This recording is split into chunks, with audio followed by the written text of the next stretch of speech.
We like to have great partnerships with the different realtor agencies around the valley, and definitely Keller Williams has served us well over the past few years. Just to get started on the ground rules, so typically when I'm doing this in a live setting, I like to kind of have a little bit more free flowing and answer questions as we go through. So I'm not trying to backtrack and go back to different slides. I get with a virtual setting, this might be a little bit different. So we're going to kind of have it one or two ways. If you feel brave enough and outgoing enough to chime in with your video chat, I'll try to address your question there. And then if you have some general overall questions as well, let's submit some questions to the chat, and I'll try to get to those at the end of the presentation. So hopefully that will work for everybody. All right, so if there's no questions, we can get started and we'll jump right into this. As Kimber mentioned, I am the Land Acquisition and Development Director for Alpine Homes. So basically, I do all the land stuff, anything prior to the vertical construction is on my side. Alpine Homes is a top 20 builder in the state of Utah, and I'll get a little bit more into the background of our company here in a little bit. So first and foremost, why does Alpine Homes want to get involved in continuing education, and why do we hold these classes? Mainly it's so we can actually create powerful relationships with brokers. As I mentioned before, since I do a lot of the land stuff on my side, I'm the only one here. So it helps to have other agents out there, more boots on the ground and eyes out there to find land for us. One of the nice things about that is we do work out really good relationships for list backs and agreements where we can have other agents come in. Since we don't have any in-house agents, we do all of our stuff through different brokerages. In fact, Jordy Clark, who was with Keller Williams for years, I think he's on his 5th or 6th subdivision with us now. So, typically when we have an agent that works well with us and we work well with them, we like to keep them on as long as possible. So just to kind of give you a brief overview of the builder's view of the land value and development. Basically, we have a couple different steps that we go through on that. First of all, there's a screening process. Obviously, we're trying to determine if that land is going to work for us. We'll actually look over and applying the concepts of how I go from finding a piece of land to developing it and getting it ready to build homes on. We're going to apply it to a real world concept of a project that's currently under construction called Ganson Lane. This is out on Redwood Road in West Jordan. We're going to do some math, figure out what the lots are worth and what the property is worth, and kind of figure out how we can come up with those valuations, and then we'll go through our typical purchase and sale agreement and timetable for closing.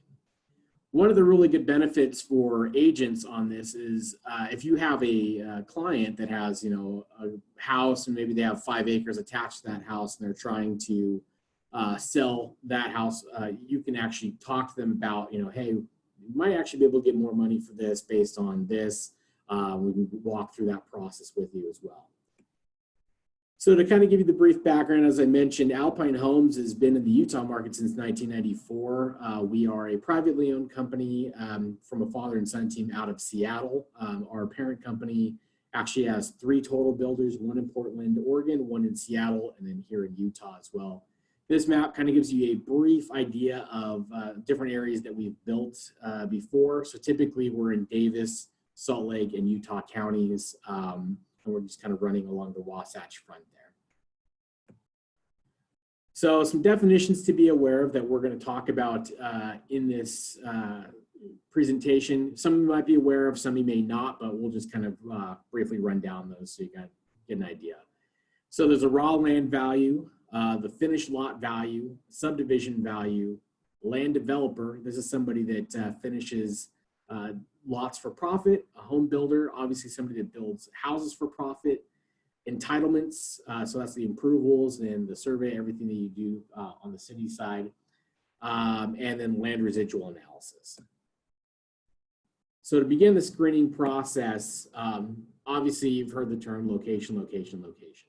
So that's a big key for us. We're always looking for the best projects in the best locations.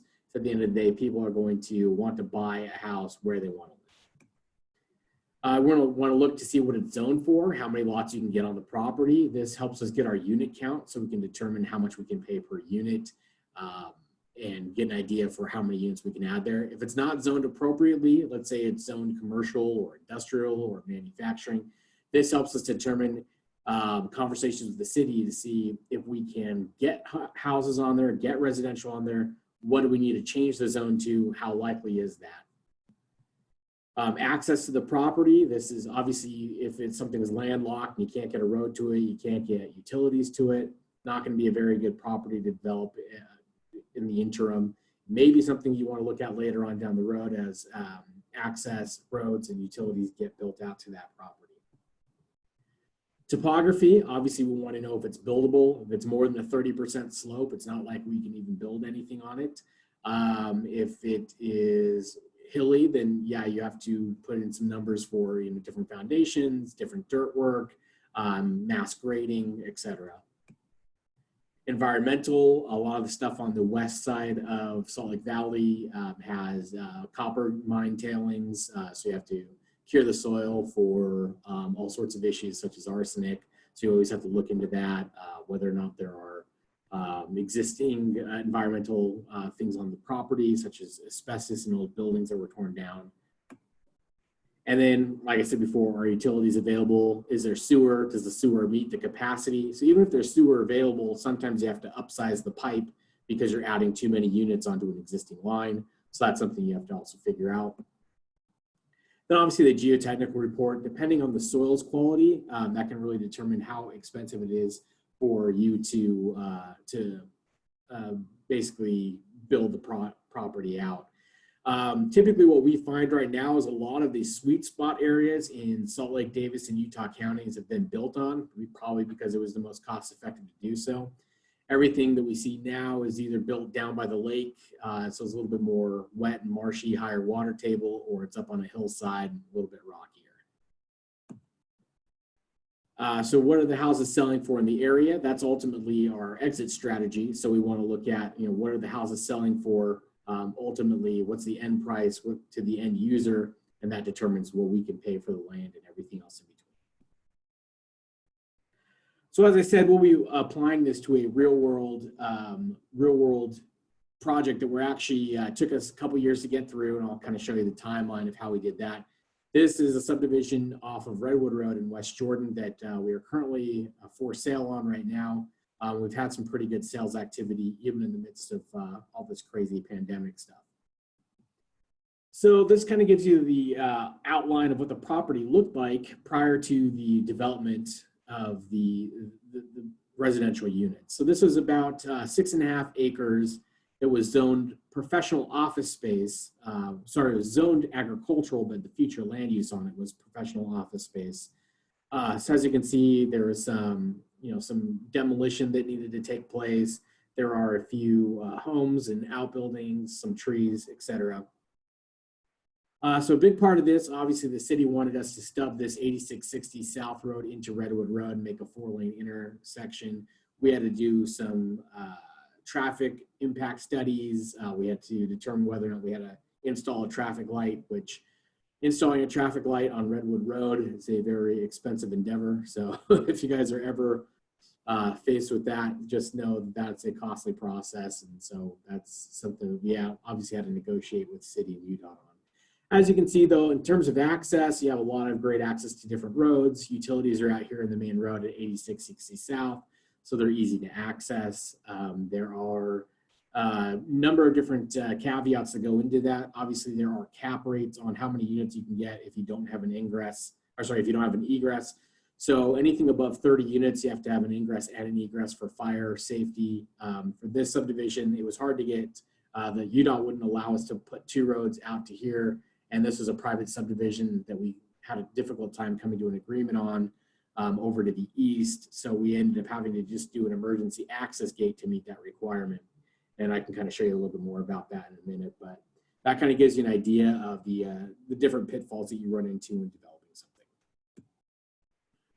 So ultimately, when we screen this project, great location, obviously right in the heart of most of the population center of Salt Lake Valley, lots of sales activity in the area.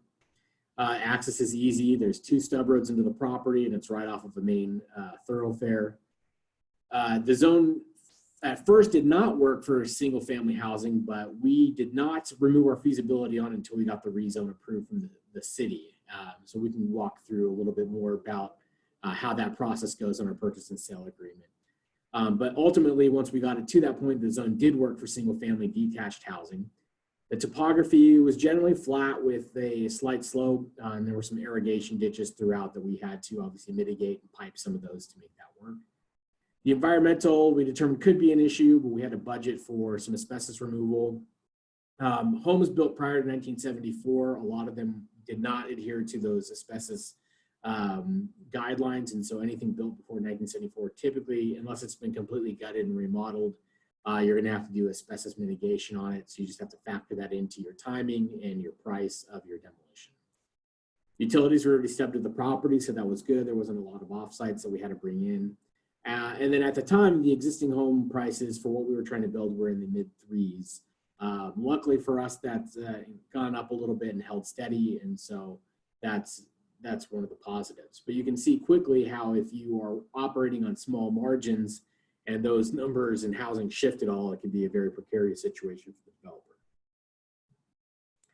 Then obviously, the other issue that we notice is that the original seller needs a willing neighbor. So there was a parcel in between all of the parcels that essentially was blocking our access that we had to get somebody on board. This is what we call an assemblage, when one or more parties are combined together to put together a couple different parcels to make the project work.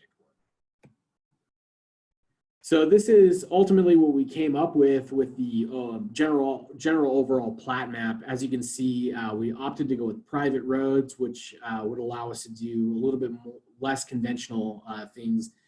Since it's such a tight area, putting in radiuses and turnarounds for cul-de-sacs would have eaten up too much land and would have reduced our unit count.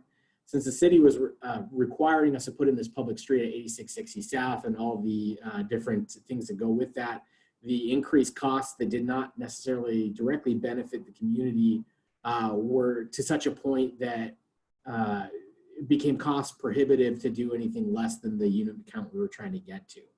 So that's something that you also have to take into consideration in terms of what the city is requiring you to do versus how many units you can get in the year.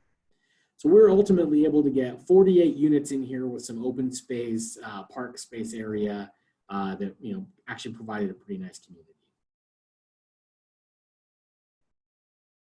So from there, we'll begin our residual land value analysis. So this is what we do to try to figure out how much we can pay for a finished lot as a builder, and then how much as a developer we can pay for the raw land value. So as both the developer and the land acquisition manager here for Alpine Homes, I kind of have to look at this through 2 different lenses. One, I have to look at it as if we're acquiring raw land to develop it as if we're Alpine Development. And then also from there, I have to look at it as if we're acquiring the finished lots from Alpine Development to Alpine Homes. The reason why we look at it this way is that if you're ever stuck in a situation where you've put millions of dollars into the development of lots and you can't quite sell the houses for what you wanted to before, or you need another exit strategy, it's good to have a little bit of margin on the finished lot side so you can sell those if you need to pivot or adjust. So you'll see that several different developers will have different exit strategies, whether that's selling at a paper lot value, which is essentially nothing done on the ground, but all of the entitlements and improvements and paperwork is done for the city to give you your vested density, to give you your layout of your land and all your engineering work done. Also, you can sell at a finished lot value, which is the lots are completed, but no home is built on them yet. And then you can also sell the house on the finished lot once you've completed the vertical construction. So for this, obviously, as I mentioned before, your new home sales price is everything. If you can't get the sales price to work, that's gonna be an issue. So basically, you have to take your new home sales price, subtract your house construction costs, and your profit that you want to make, and then that gives you what your finished lot value is. The total subdivision value is the development construction costs and the value of the raw land is the total subdivision value, which is essentially the price of all the finished lots. So basically, if you have 100 lots and you can pay 100,000 for them, that's how you have to do the math there. So your total subdivision value is the finished lot value of all the lots combined. Subtract the development construction cost and your profit on the development side, and that's how you can determine your raw land value. So how do we get to the math on what a finished lot is worth? As I mentioned before, you're going to take your new home price. At the time I created this, a lot of these homes were selling roughly in the $360,000 range. These are base prices. We have to base everything off of the base price because we don't know who's going to choose what for options, and it's hard to determine. Sometimes those options can range from $5,000 to $15,000 up to $30,000 or $40,000, depending on how large the house is and how large the lot is. So for these purposes, we typically work that with a base price of, for this we went with $360,000 because that's what base prices were for these types of units at that time. So from there, we have to subtract our building permit, our hard costs, that's your concrete, lumber, paint, essentially everything that makes the home a home. Your variance costs, so sometimes you have to adjust your site specifically for your grade, your dirt, everything like that. Indirect costs, this is your management, your architect, power, phone lines, additional marketing expenses, closing costs, real estate listing commissions, real estate commissions to the buyer's agent, finance costs, discount points, and then obviously you have to subtract your profit as well. So ultimately, total cost all in is $259,350. This is everything all in, subtracting your profit as well. So your finished lot value is roughly $100,000. So if we're looking at this and saying we can do a base price of $360,000, subtracting all these hard costs, we're saying we can pay roughly $100,000 for a finished lot in this area. So continue on with the residual land value analysis. If we could take $100,000 times 48 lots, that equals $4.8 million roughly. And this is what a home builder would expect to pay a developer for the finished lots.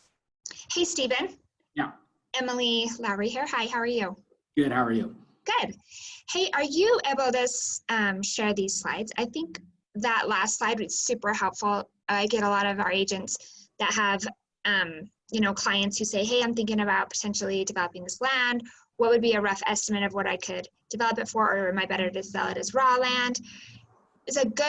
I think that's a good way to show, to even do just some rough math of what we can do to help, because the majority of us are not going to be developing the land ourselves and selling it off, but to even just have an idea of valuation for raw versus improved land.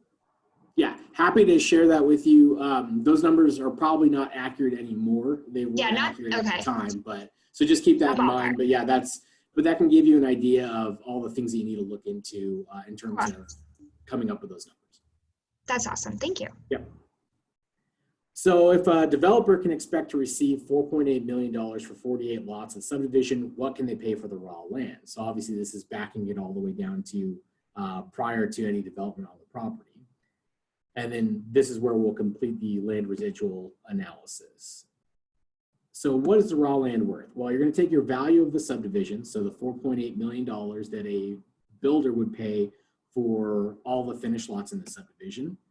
Then you're going to subtract out your costs for the development of the lots. So that's your appraisal, title insurance, closing costs, taxes and fees, planning and engineering, Rocky Mountain Power to come and install, run lines for the subdivision, your construction costs and permits and fees, obviously architects to develop your new house plans to go in the lots, your bond fees with the city, attorney's fees.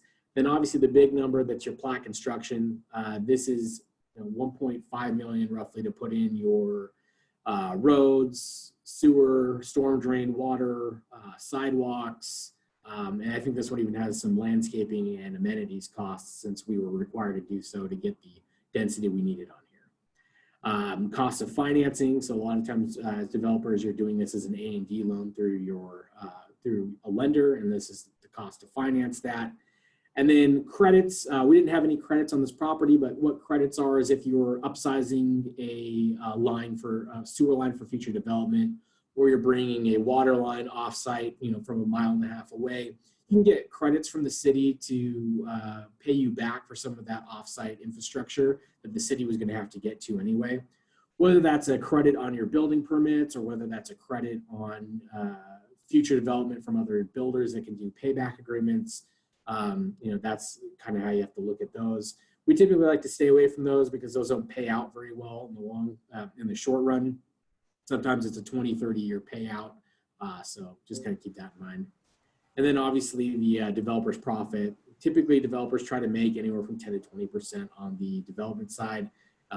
Things that, land costs and the hard costs have been more expensive over the past few years. So most people in that 10 to 15 range will be more than happy to develop it at that cost. Hey, Stevens. Yeah. Doug Crawford. I don't have a camera on my computer. Sorry. Oh, you're fine. Looking at what you're doing here, when you're bringing in power, you're meeting with the power planner. He's going to determine the power that comes in. How much power are you planning for per house? Are you doing single phase, 3-phase? What amperage are you looking at per unit? In terms of bringing in the Rocky Mountain power? Yeah. So it really all depends on the subdivision, how many turns they have to make. But typically what we do is we actually just give the plat map to Rocky Mountain Power. They come up with the schematics and draw it up. And then you can either have a third-party company come in and install those conduits, and then Rocky Mountain Power runs the lines, or they'll come and run the conduit and the lines for you. Okay. So to answer, I'm not sure if that answers your question in terms of its phasing or how much power they're using. That's all calculations that Rocky Mountain Power does on their own. So we don't get too much into the weeds on that. They just tell us basically what we need, and we either have a third-party company install it or Rocky Mountain Power installs it directly. Okay, so you're looking at doing all your power underground and not overhead. Yeah, most cities require you to do it underground. They won't let you do overhead power lines anymore. In fact, for this subdivision, we actually had to bury the power lines along Redwood Road because as part of the development, they have requirements that if your frontage meets a certain length, you have to actually bury the power lines through there. Okay, thank you. Yep. So obviously the total cost for all the hard costs is roughly $2.5 million all in to get these basically to a point where they're buildable. So essentially what you would do is you would take your total cost and subtract take your total value of the subdivision and then subtract your total cost to get your raw land value of roughly $2.3 million. So this is what we could pay the owner of the land, the owner of the 6.25 acres. In this case, it was split up a little bit differently because we had 3 sellers. So not every, one person getting the 2.3 million. It was based on a acreage basis. So the owner who owned about 4.5 acres got a larger share, and then everybody else kind of spaced it out from there. So some of the stuff we didn't include, obviously, taxes on the land. So there's obviously some implications in terms of greenbelt versus a finished lot tax. Typically, you want to leave that in greenbelt as long as you can because the taxes are lower. Operations of your office. So this is your local office, staffing the office, warranty, insurance, legal, etc. These are all things that they're not nominal necessarily, but it's difficult to place them into the cost of one subdivision. So you typically just kind of have to collectively keep that as a cost of doing business item and not include it in the actual purchase of the land. So what does a land development agreement look like? So this would be kind of more on the realtor side for obviously the agents, and then obviously on my side because I'm the one I'm the one negotiating this on behalf of Alpine Homes in conjunction with our in-house counsel. So typically we'll have a purchase price, so that's the raw land value in this case. We'll have some earnest money that we put up. Sometimes this is a lump sum earnest money. Typically on a development project, it'll be more of a phased earnest money. So as our risk becomes more and more mitigated, we are willing to put up more money as a risk. So for example, I think this one we had something like $25,000 that we released at the rezone, and then another $25,000 that we released at the preliminary plat approval, and then obviously moving into closing from there. So you have your feasibility period. Obviously, this is your timeline to inspect the ground, you look at the dirt, look at any surveys that have been done on the ground, give you an idea of what pitfalls you might fall into. We actually use this period to also rezone the lots because we were not interested in buying 6.25 acres of professional office space off of Redwood Road. We are Alpine Homes. We're not in the business of building office buildings, so that wasn't going to work for us. So ultimately, if we didn't get the rezone to work, we were going to fall out of contract and not move forward. But luckily for us, we were able to. So once we removed that feasibility period, this could also be called due diligence. So if you're confusing the terms, internally we use the term feasibility, but due diligence, it's essentially the same thing. So from here, obviously you convert your earnest money to cash. So that will pay out of escrow. There's a number of different ways to set that up. Sometimes we leave it in escrow. Sometimes we'll release smaller payments to the seller themselves. It really just all about what's negotiated up front and in the agreement. And like I said, we're more willing to convert and release cash to sellers as our risk becomes more and more mitigated. Sometimes we might post an earnest money deposit, leave it in escrow, and then that becomes non-refundable, obviously, once we remove feasibility, and then that's released to the seller at some point that we determine the risk has been mitigated more. Then obviously closing dates. So sometimes you have certain closing dates. So I think on this one, we had a specific closing date of March 15th, 2018. A lot of times we'll also have closing dates that are tied simply to the engineering approvals from the city. So 30 days after final plat approval, that kind of thing. Obviously as a developer, we want to be in a position where the moment we close this land, we're ready to go and start digging and moving dirt out there. It doesn't always happen that way, but that's the ideal scenario for us. And so that's what we typically like to push for, but really is all based on the situation. Then obviously extensions, sometimes you can buy extensions, sometimes sellers are willing to give extensions. I think on this one, they had a 60-day occupancy period where they were able to stay on the land and take whatever they could with them for 60 days after we closed. Sometimes there'll be lease back agreements where the seller will sell the land to us and they'll stay in the house and make a lease payment to us for the next 2 months. Like I said, it's all situation based, and we can discuss that and negotiate that during the agreement period. In terms of the project timing, we'll kind of run through this. This is all pretty accurate in terms of what we actually ended up doing for this project. You can see that it's a pretty lengthy process to get through this. So we actually put this under contract, had mutual acceptance with us and the buyers on December 15th, 2016. Our feasibility period actually ran about a month and a half. This was a little bit shorter than we typically would use, but that was because we had a lot of background information going into it before our mutual acceptance. So we were able to kind of shorten that time frame. Some of the interesting caveats with this is that we actually had a 0 to 7 negative recommendation from the Planning Commission heading into the City Council meeting. So we actually pushed off and tabled our final approvals through City Council for a few more weeks until we were sure that we had the votes. And ultimately we were able to turn that around and we passed with a 4-3 approval. So just barely got it approved. There were, some people that wanted to try to keep it office space, and we, ran into some issues with the NIMBYs next door that didn't want things to be developed next to them, but we ultimately got them on our side. And by the time we hit final plat, they were actually supportive of the project because we were able to work with them. So obviously our land use submit. So we submitted our first land use in May of 2017. So this was our preliminary plat. This was us working through the different requirements of the city to get our density buy-ups. Density buy-ups are basically negotiated between the developer and the city to install certain amenities in a subdivision in exchange for hitting certain densities. So for example, I believe we had, if we put a tot lot in, we could get an extra 1.5 units per acre. So on 6.5 units or 6.5 acres, it gives us an extra 6 units or so. So that's kind of how they work that math out. Usually every city has a table, so it's not specific it's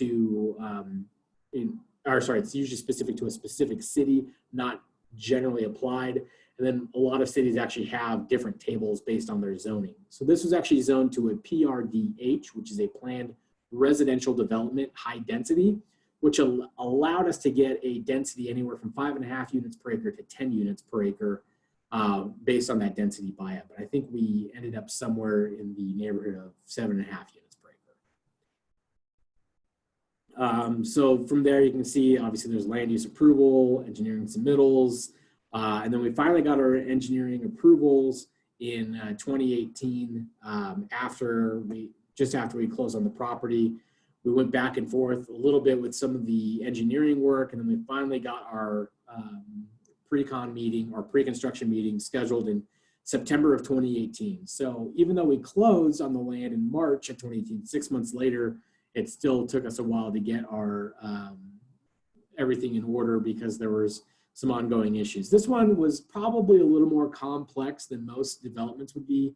This one actually required coordination between a HOA next door. Obviously, we had a combination of public roads and private roads, which have their own bonding and engineering requirements. So that required a lot of negotiation. We had to work out an access permit with UDOT. We had to transverse around an easement through Jordan Valley Water Conservancy District. So as you can see, we're dealing with 2 government agencies, 1 non-government agency that's a utility district, and then local neighboring HOA. So, and then aside from that, we also had to deal with, there was 3 irrigation canals that came through the property that all had vested water rights, and we had to figure out a way to reroute those so that when we developed the property, we would not cut off that water supply. So finally, we began our development in September of 2018. So not an ideal time to begin your development. Typically, you want to try to begin in March or April so that you're developing through most of the summer. This one, obviously, we headed straight into the winter. We got all of our wet utilities and everything installed, and then we kind of had to put a pause on the development as we made it through the wet winter, wet spring. We did run into some issues where the roads were pumping after a really wet spring in early 2019. Required us to go back and then do some mitigation there with some, better road base, some fabric, that kind of stuff. So as you can see, you always run into something in land development. So you just have to kind of try to be aware of those pitfalls. This is where your contingency in your hard cost budget becomes really important.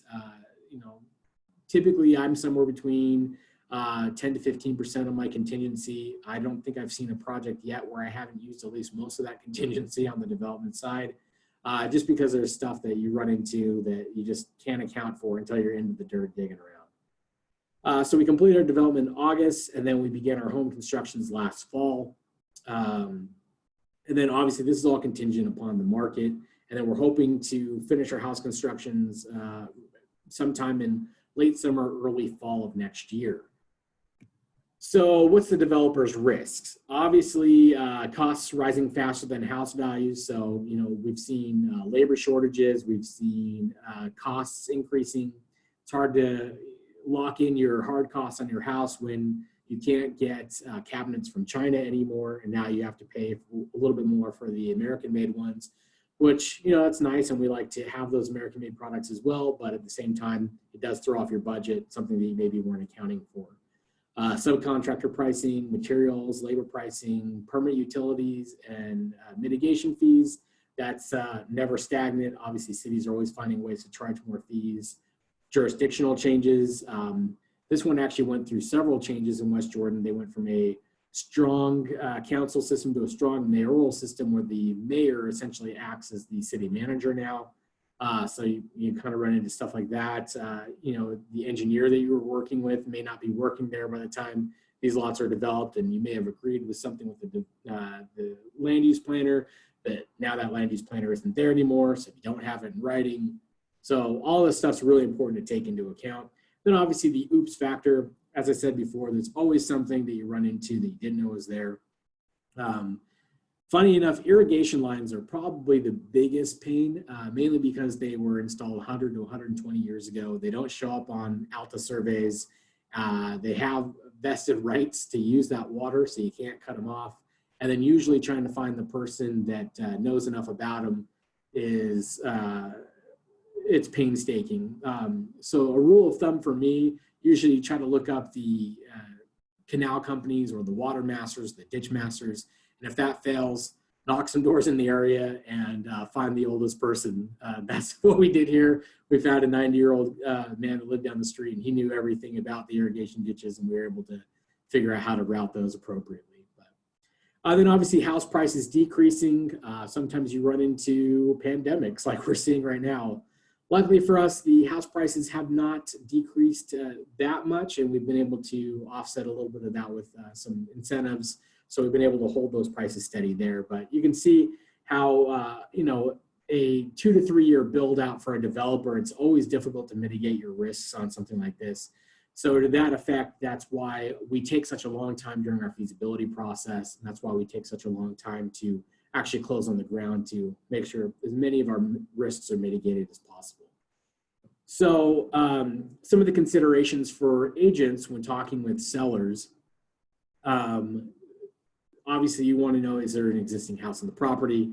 How old is that existing house? Is there likely asbestos mitigation? Can you build around the existing house? Do you need to demolish the existing house? Kind of come into all those considerations there. Is there a neighbor who's willing to sell a backyard or a piece of their ground or a section of their yard to give you access? So that's something to consider. Sometimes you'll have the seller that will say, I'll never wait that long to close. As I mentioned before, a developer coming in is never going to pay top dollar for a piece of property unless all their risks are mitigated. So a good thing to tell your clients as an agent, if they say, I don't want to wait that long to close, and they say, that's fine. You can sell it as is for a house on a 5-acre parcel, but you're not going to get the upside of a density increase. You're not going to get the upside of a approved subdivision. It'll just have to be the house plus the land, which typically does not come out to $2.5 million as we paid for this one. As an agent, you might want to talk to a consultant, a land use planner. You can always call me. I will actually email all of you guys and give you my contact information if you provide your emails to me in the chat.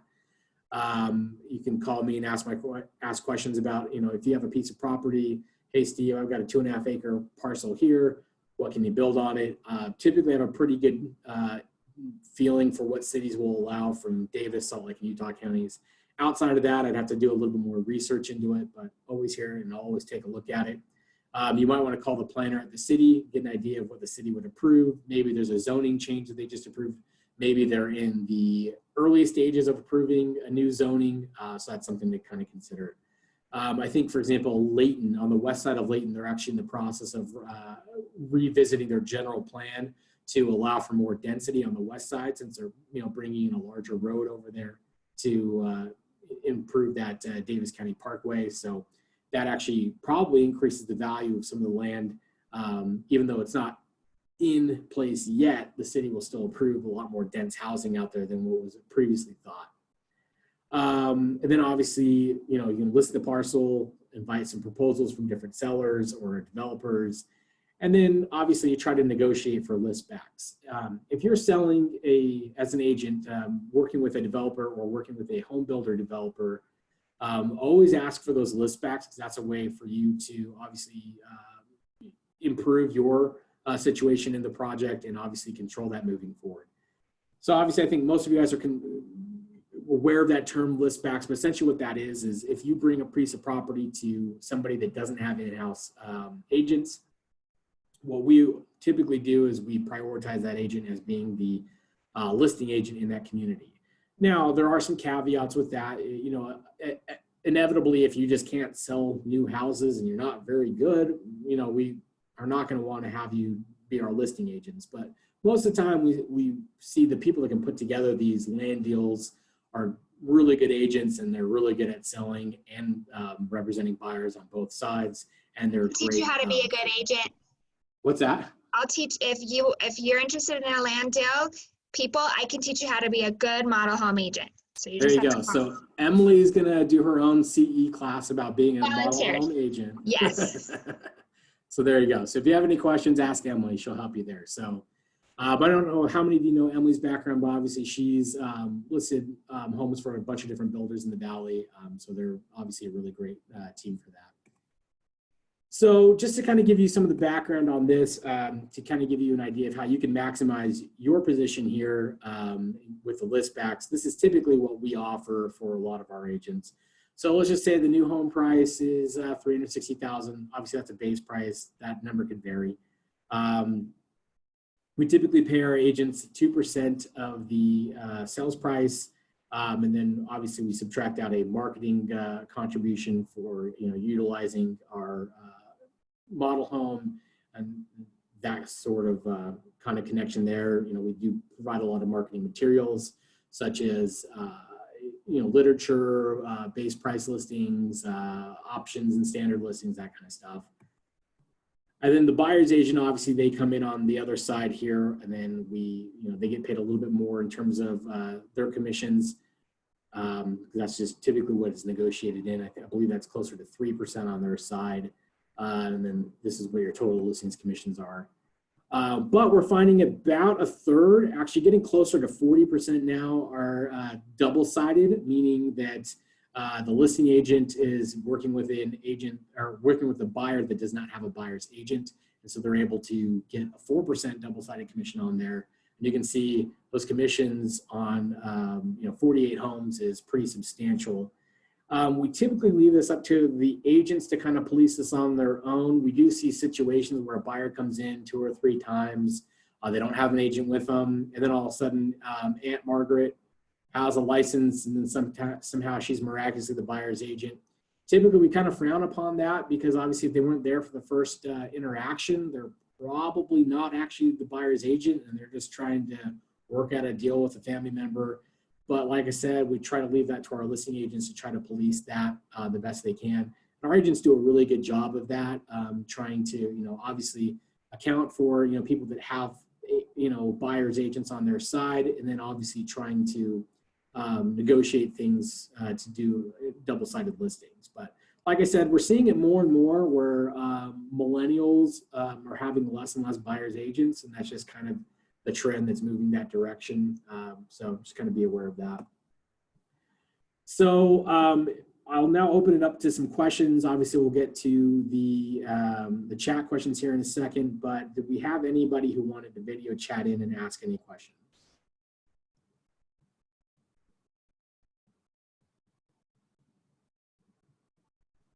Nobody. Okay. So we'll run to the chat here. Let's see if we have any questions in here.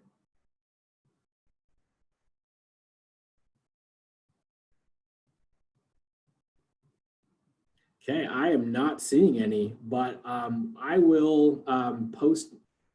Is there a way, Emily, that we have email addresses for everybody that's attended this, and then we can send out my contact information to all of them? Yeah, yep. So we have all of it, and then if you want to share some of the slides or something with me, then I can get it out to them too and make sure that we have all your contact. Let's do that. We'll send the slides along with my contact information, and then anybody can also reach out to me if you're sitting at home. I do have a question. Yeah, go for it. So a lot of times you'll have a buyer that just gets a little over anxious and they don't listen to you and they like go out on their own, even though you've been showing them houses for 2 months. Is there a way for that to be considered? Because we've worked with a lot of different builders who they're like, nope, sorry, they weren't here. You weren't there when they looked at it. So do they have any, I mean, sometimes I'll just go around and I'll pass my card out and register my buyers, but can't always do that. Yeah, I'm not sure there's a hard and fast rule there. Like I said, that's why we typically have our agents kind of negotiate that. And from Alpine Homes perspective, we don't get involved in the agent disputes too much, mainly just because it's hard for us to police that really. So I would just probably educate your buyers that if they are going to go out on their own, which is fine, that's totally okay, that they at least bring that up and mention, oh, hi, Debbie is my agent right now. I actually have an agreement with her. Typically, yeah, if there's already an agreement signed prior to them, viewing the model home, et cetera, then yeah, that's fine. And usually you can present that through paperwork. So there's, like I said, not a hard and fast rule. We usually leave that up to the agents to try to police that themselves. And it really I hasn't do been, think that there is a mindset that a lot of buyers have, to where if they don't go in with an agent, that somehow they'll not have to pay as much money. They'll save right. on the other end. Is that ever the case with Alpine Homes? Sorry, I don't mean to make you dizzy. No, yeah. So basically, you know, it comes down to, like I said, with that kind of self-policing. In terms of them not having to pay as much money, it doesn't really matter. It's essentially the same either way for them. It just comes down to what the listing agent gets paid. So that's kind of more on that side. But yeah, to answer Todd's response, not really a question, but he's right. Yeah, those agents should be asking if they're working with a person, which all of our agents do before writing up an offer. You know, they usually ask, do you have a buyer's agent? Who's your buyer's agent's name? You may have come here without a buyer's agent. Can I contact them? You know, that kind of thing. So yeah, that's usually asked before. Thank you. Don't leave it up to that, though. I mean, we've got to do a really, really good job educating our clients of the process. When somebody, in every conversation that you're having with buyers, if they say they're looking for a home, you ask the question, are you considering new homes?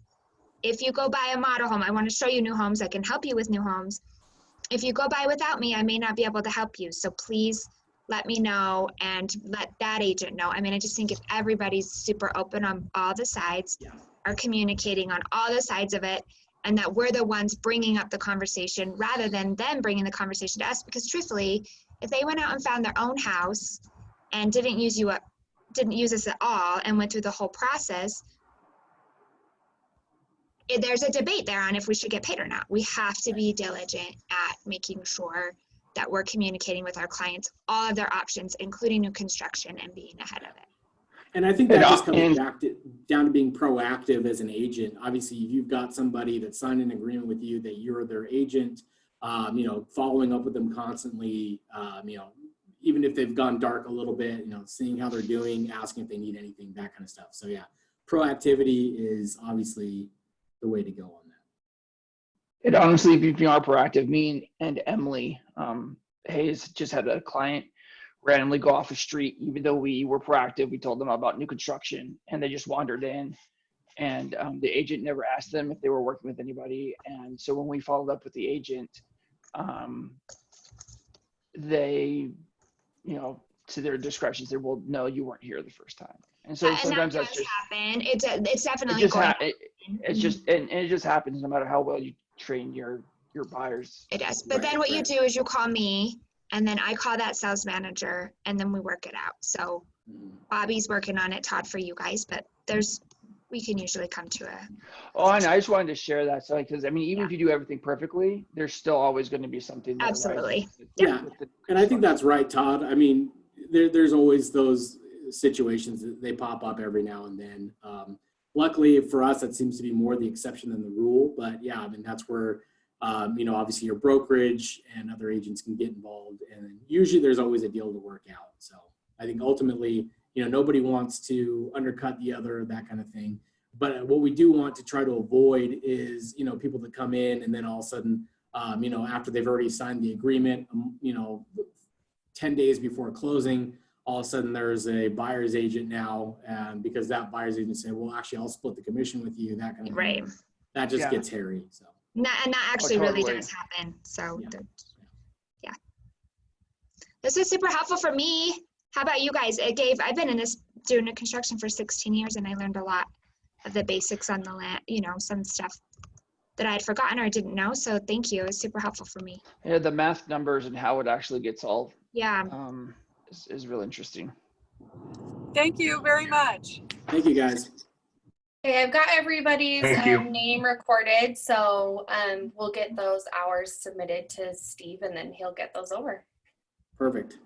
And then, yeah, if you have any other questions, we'll send out my contact information along with this slideshow for you guys. And then that way you'll have my email and phone number. And if you guys have questions, feel free to email me and I can email you back, or feel free to call me as well. So. Thank you. Thanks, guys. Have a good one.